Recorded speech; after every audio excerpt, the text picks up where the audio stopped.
Et nous retrouvons Bert Roen avec votre invité ce matin. Un philosophe. Bonjour Guy Archer. Bonjour. Philosophe, professeur à l'ULB.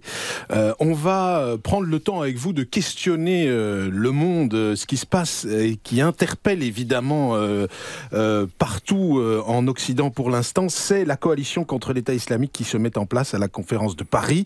30 pays, dont la Belgique, ont promis de soutenir l'Irak par tous les moyens, y compris militaires, contre les djihadistes. Est-ce que vous trouvez, Guy Archer, que c'est notre rôle, notre responsabilité d'entrer en guerre contre les djihadistes en Irak? Je vais vous répondre d'abord oui. Je pense, pour la clarté des choses, que quand nous sommes confrontés à un régime qui est celui de l'État islamique, qui a accompli les actes barbares que nous connaissons, qu'il y a la nécessité pour la communauté internationale de réagir. Je pense que d'un point de vue moral et même d'un point de vue politique, de crédibilité, il faut intervenir. Maintenant, c'est vrai, il faut bien le dire, un certain nombre d'interventions, et peut-être toutes les interventions qui ont eu lieu, je dirais, ces 25 ou 30 dernières années, en Afghanistan, en Irak, en Libye, etc., ont eu des résultats qui étaient parfois catastrophiques, c'est-à-dire qu'elles ont mené à des situations terribles qu'on pouvait difficilement considérer comme une amélioration par rapport aux situations précédentes dans lesquelles, effectivement, des dictateurs atroces régnaient. Oui, on a parfois l'impression, c'est singulièrement le cas si on prend la dernière intervention en date en Libye, qu'on a parfois rajouté du désordre au désordre. En Libye, une série de djihadistes se sont retrouvés au Mali, les Français ont dû intervenir, il y a 3000 soldats français sur le sol africain pour l'instant. Ça veut dire quand même qu'on n'en sort pas. À chaque intervention, on a l'impression qu'on rajoute du chaos au chaos.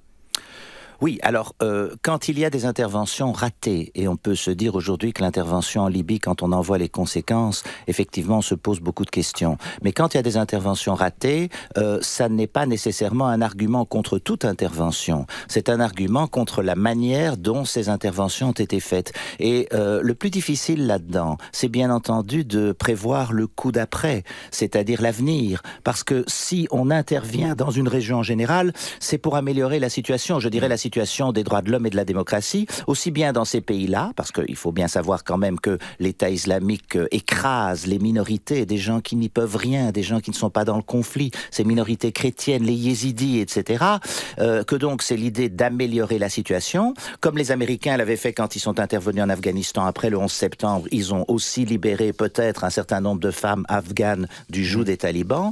En même temps, il faut considérer le coup d'après. Le coup d'après, c'est qu'évidemment, quand on élimine des pouvoirs, on crée un vide, et que ce vide peut mener à des conséquences qui soient des conséquences imprévisibles. Or, dans cette coalition, vous avez parlé de la coalition là, qui se met en place, oui. Quasi tout le monde est là. Vous savez, les Iraniens sont presque là. Ils ne sont pas là ils parce n'étaient pas que à la conférence les de Paris. Saoudiens ne le voulaient pas, ou eux-mêmes ne le voulaient pas. Ils ne voulaient pas trop montrer qu'ils sont dans le même camp que les Américains, parce que quand les Américains bombardent les positions de l'État islamique, ce qu'ils font déjà maintenant, les Iraniens soutiennent la majorité chiite et donc soutiennent Bagdad et sont du même côté pour le moment. Il faut savoir qu'il y a un an, les Américains, les Français surtout, ont presque bombardé la Syrie pour lutter contre Assad, contre le clan chiite, qu'aujourd'hui, on est presque à l'inverse. C'est-à-dire que dans la mesure où il faut lutter contre l'État islamique en Irak, il faut aussi lutter contre ses bases arrières qui se trouvent dans le nord, le nord-est de la Syrie, mais que si vous bombardez la Syrie, évidemment, Assad va en profiter parce que, bien entendu, vous affaiblissez ses opposants. Donc ça veut dire qu'il faut un projet politique global pour la région. Bien sûr. Et ça, on n'a pas l'impression qu'il est là. Mais bien sûr qu'il faut un projet politique global et que la seule chose qui puisse fonctionner, c'est effectivement d'abattre l'État islamique, parce que je crois que c'est le but de la coalition internationale, avec des conséquences qu'on ne peut pas prévoir. Rien n'est parfait. Et il va de soi que des groupes qui sont des groupes vaincus sont des groupes qui se radicalisent encore et qui risquent d'y avoir des attentats terroristes. Mais il faut éviter l'éclatement de l'Irak.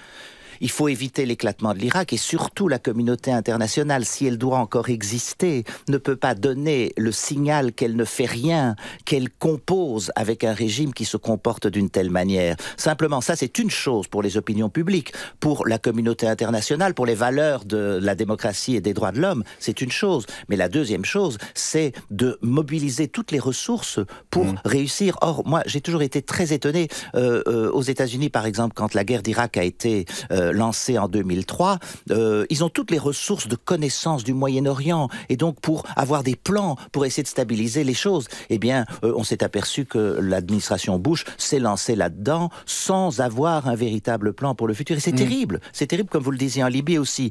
Donc, il faut, à mon avis, il faut intervenir. Ce n'est pas possible, encore une fois, sur le plan de la crédibilité de la communauté internationale. Et l'intervention sera extrêmement difficile. Parce que les intérêts sont très très très divergents, qu'on entre dans une confrontation entre sunnites et chiites qu'on risque de ne pas maîtriser. Et donc il faut mettre toutes les ressources à la fois de défense, intellectuelle, ici, d'intégration, pour essayer, mais ça n'est pas impossible, c'est difficile, d'avoir un plan démocratique pour l'avenir. En même temps, vous disiez à la conférence de Paris, tout le monde est présent, mais il y a une... c'est peut-être pas une passivité, mais en tout cas une très grande timidité. Voilà, des pays du Golfe, le Qatar, l'Arabie Saoudite qui sont présents là-bas, qui vont pas intervenir, qui vont peut-être même pas ouvrir leur base, permettre à des avions américains de décoller de leur territoire. C'est pas encore acquis non plus.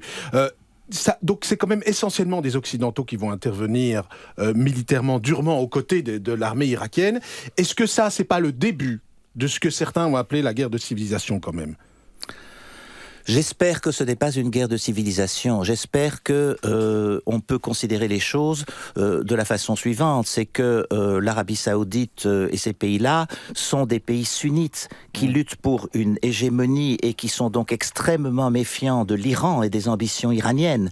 Et dans cette mesure-là, lutter contre l'État islamique, dont ils ont peur, parce que c'est un sunnisme tellement radicalisé, tellement extrême. Mais pas suffisamment peur pour couper les vivres directement ou pour entrer en guerre eux-mêmes contre l'État islamique. Parce que justement, ils ont peur de renforcer leur ennemi syrien ou iranien. Et donc, au lieu de prendre le taureau par les cornes et de voir l'extrême danger de ce mouvement-là, ils sont évidemment dans le mouvement et ne peuvent pas faire autrement, mais ils ne sont pas suffisamment présents pour des raisons qui n'ont rien à voir avec une guerre de civilisation Occident contre le monde arabo-musulman, mais qui sont des raisons internes, c'est-à-dire de lutte entre, je dirais, l'Arabie Saoudite sunnite et l'Iran chiite, pour l'hégémonie. Et évidemment, ça laisse les Occidentaux un peu seuls. Ouais. Ça, c'est évident. Avec d'autre part, les Russes qui sont là, mais pas là, parce que les Russes, ils veulent surtout défendre leur allié iranien et leur allié syrien. Et donc, c'est vrai que de ce point de vue-là, ça apparaît comme une guerre de civilisation parce que quelque part, les Occidentaux sont en avant. En même temps, c'est des raisons militaires. On peut rien faire sans les Américains.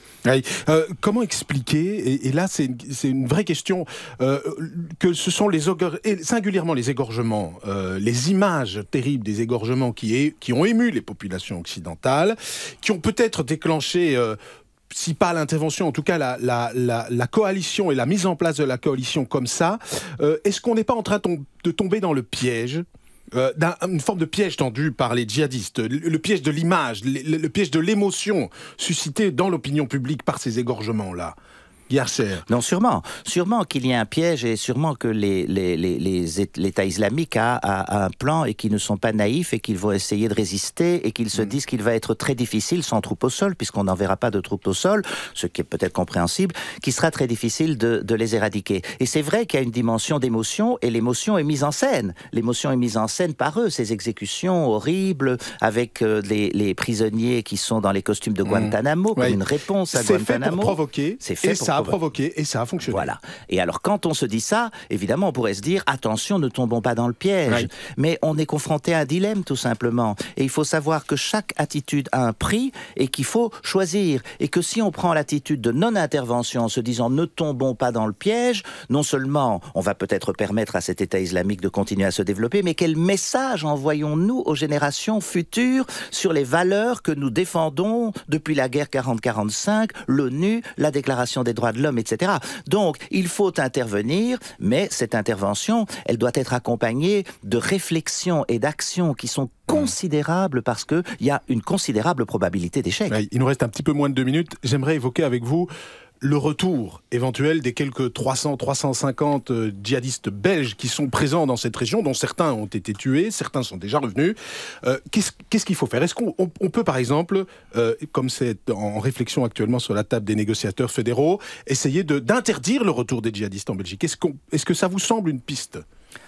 Écoutez, si la piste, il faut évidemment avoir des données plus techniques. Si la piste est efficace, et légale, oui. Alors, le problème de la légalité est aussi celui-là, c'est-à-dire que dans des circonstances comme celle-ci, vous savez, il y a toujours un arbitrage entre les droits et la sécurité. Et quand la sécurité est plus en danger, quand il y a un danger plus important, le curseur va plus vers la sécurité et donc moins vers les droits. C'est tout à fait normal, on prend des mesures qui sont des mesures exceptionnelles. Le problème, c'est de ne pas aller trop loin. L'image même, c'est la NSC, qui essaye de lutter contre le terrorisme, donc qui surveille les terroristes et puis qui surveille à un certain moment tout le monde, et donc qui risque de mettre en danger les libertés. Donc, en même temps, il ne faut pas être naïf. Il faut effectivement prendre des mesures qui soient qui soient à la hauteur du danger.